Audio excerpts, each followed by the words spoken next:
Buldum akımga razı. Her kimden aşna bulsang bir qilgin tul tarozi. Kapıldı qildim shona anamri dona dona. Shiramat palvon aka salami g'aribona. İsmail Canin ağa selamım cidagana.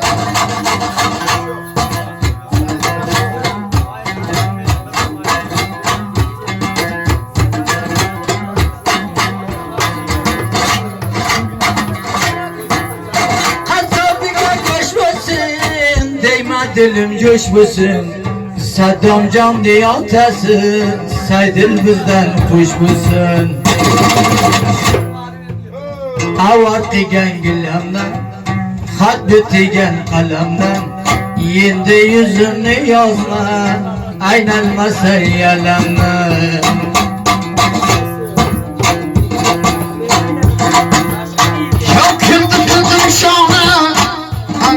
Dana dana Seydillah şuh inağa selamım garibana.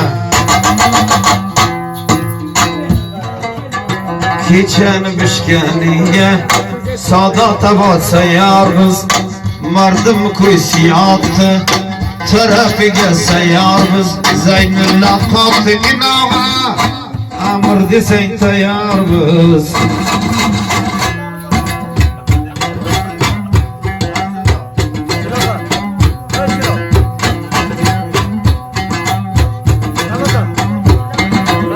Falvallam razı çok Oplanım lokacab Bahşiş bozum rakımla Meyla halas bugünçe Fermaş alıp beysan.